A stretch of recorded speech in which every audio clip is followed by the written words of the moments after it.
MMA Lock of the Night and on Twitter at MMA LOTN. I'm coming off a Saturday doubleheader where we had KSW 44 and UFC 225. I ended up going 2-1 for plus 1.34 units. I had Wagner Prado at KSW 44, as well as Joseph Benavidez for UFC 225, and Holly Holm as well for that card. I played Joseph Benavidez pretty late, about an hour before the card was actually supposed to start off. Pretty impulsive pick on my part, but I saw the odds swinging a little bit, so I thought I had to capitalize on that. But definitely learned my lesson, and we'll move on from that. Earlier this evening, Dana White Tuesday Night Contender Series wrapped up, and I had played a prop for that, as they had dropped about 2 hours before the fights were about to kick off. So I monitored one line specifically. It got better, and I thought it was at a perfect line for me to, tackle it at, seeing as my limit is normally minus 350. I managed to get Ryan Spann and Emiliano Sordi. Fight doesn't go to decision at minus 315. I thought that was a steal of a price for two guys that, constantly are in fights that go to a finish. So I ended up profiting 1.59 units off of that play. It hit my stride a little bit. The Benavidez play was a little suspect, but I've definitely learned my lesson from that.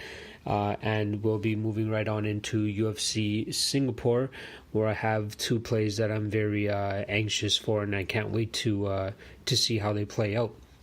Before I get into my plays, I'm just going to quickly introduce my Dog of the Night play that I'm going to be implementing every now and then. If you guys haven't been following my Twitter, I've decided that I'm going to be I'm going to try finding some more value plays in terms of plus money.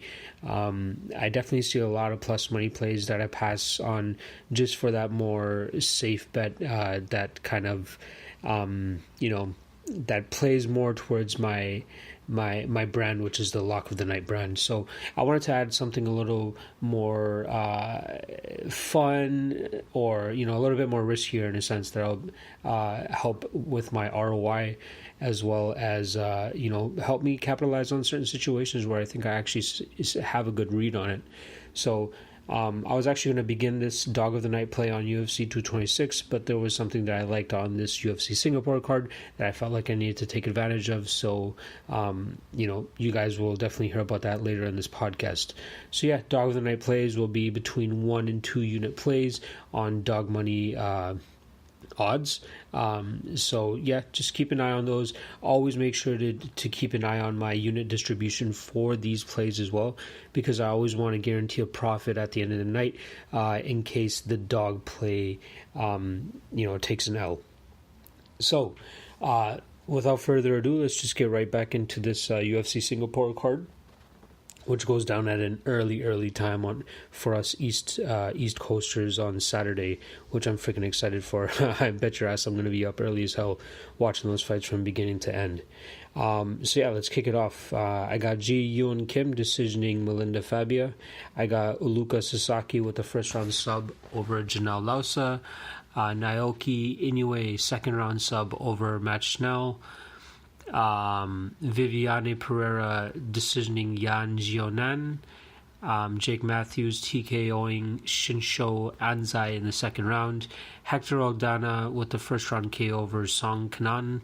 Shane Young decisioning Rolando D. Song Yadong. let me compose myself. Sorry. Song Yadong decisioning Felipe Aranches. Peter Yan with the first round KO over Teruto Ishihara, and that will lead us right into my first ever Dog of the Night play. But first off, I'll just let you guys know who I think is going to win that. I got Li Jingliang with the second round KO over Daichi Abe. So this will be my first Dog of the Night play, like I said. What I'm betting on this fight is it for not to go to the distance at plus 120. Not the heaviest plus money odds there, but I definitely see some value that I want to capitalize on. Currently, I see it sitting at around minus 115, but I would still, recommend about a 1 unit play on that just because of the value that I think it provides. Lee and Abe, I watched a bunch of their last fights. Typically, most recently, the last two fights each. They were both dropped numerous times in those fights. Abe was dropped about 3 or 4 times against against Luke Jamao, and Li Jingliang was also dropped by another Australian fighter, Jake Matthews, several times in that fight. Abe was actually very close to being finished at the end of the Jamao fight, so if we maybe had another 15 or 20 seconds, that fight probably would not have gone to a decision. His gas tank is just so goddamn suspect. Abe has really only gone to a decision since joining the UFC, except one time. I think that trend will change with this fight with Li Jingliang. Both these guys throw heat. One is going to land due to the other's lack of striking defense because, they both have pretty bad striking defense. They both get rocked. They both get hit a lot, but more often than not, Li Jingliang somehow pulls off the victory in most of his fights, but again, it will only hold up for him so long, and I think that's why, picking Li Jingliang straight up in this fight would be a tough task because I think Abe has the striking chops to kind of land on Li and rock him and put him into danger. So I would rather be, way safer with the fight doesn't go to decision prop rather than playing Abe, who I also think could get rocked, dropped, and finished as well. So who knows what's going to happen in this fight. I think the line is significantly skewed. I think we'll see a lot more people playing Li if the fight, the odds were closer. But again, I think it would have been a trap, and the prop for the fight doesn't go to decision was probably the best way to go for this fight. Lee does definitely have the better gas tank, so he should be able to take advantage of the fight after the 1.5 round mark if he gets that far. But Abe definitely presents those issues within the first 1.5 rounds. I believe it's worth a 1-unit poke in case it surprises. Like one of with the last 2 Abe fights where it actually went to a decision. So even if we lose that 1 unit, it's all good. We got our lock of the night, which is still going to allow us to profit for the night. But that 1 unit poke will return 1.2 units. So that's a nice little cherry on top in case that hits. Moving right on, I got Jessica I decisioning Clark. I got Tyson Pedro TKOing Ovince St. Preux in the first round. And then that leads us right to my lock of the night for UFC Singapore, which just happens to be the main event. Initially, I have Edwards KOing Cowboy in the first round, but I'm ultimately going to play the fight doesn't go to decision at minus 245, which now currently sits at minus 255. Regardless of who wins, I definitely see a finish within 5 rounds. That's something I really enjoy about the 5-round fights, especially with these fight doesn't go to decision props. Just so much more time for things to happen, and if you have the 2 perfect ingredients of fighters in this fight, it will always, not always, okay, maybe that's a stretch, but it will definitely pay off when you have the right ingredients of a fighter going at each other in a 5-round fight. This is actually going to be the first time Edwards is scheduled for 5 rounds, so his gas tank is something going to keep an eye on. It's not definitely held up for him in his 3-round fights, but who knows what those extra 2 rounds will do for him if it gets to that point. 9 years ago was actually the last time Cowboy went to a 5-round decision. Since then, he's had 6 5-round fights, which have all ended within inside the distance.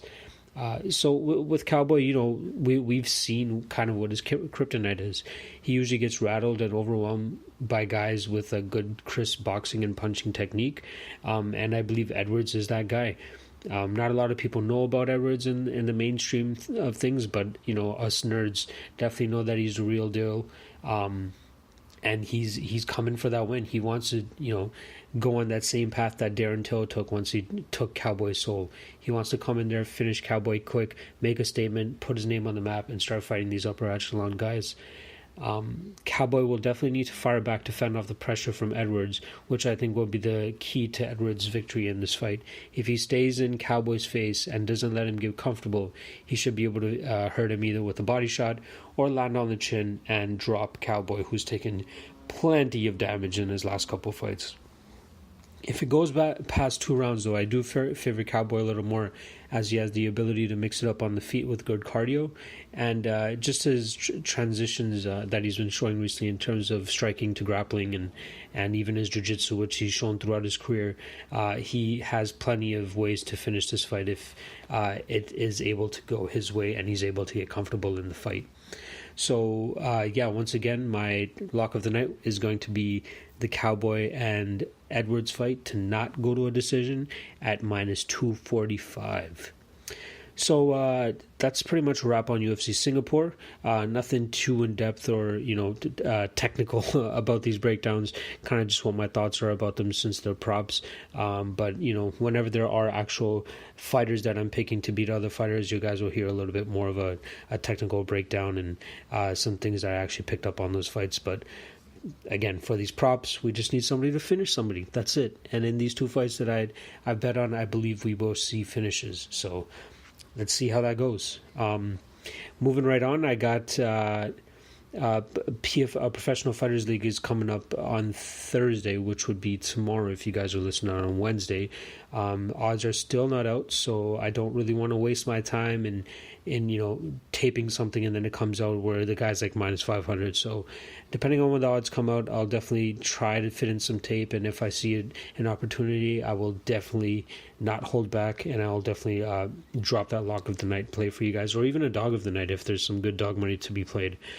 So keep your eyes peeled for that on my Twitter timeline. Otherwise, I guess I'll talk to you guys either next week for Bellator 201 if I have a lock of the night for that event. Otherwise, it will be the following week, which is the first week of July, where we have the Tough Finale and UFC 226. With that said, good luck with your plays, and I'm gone.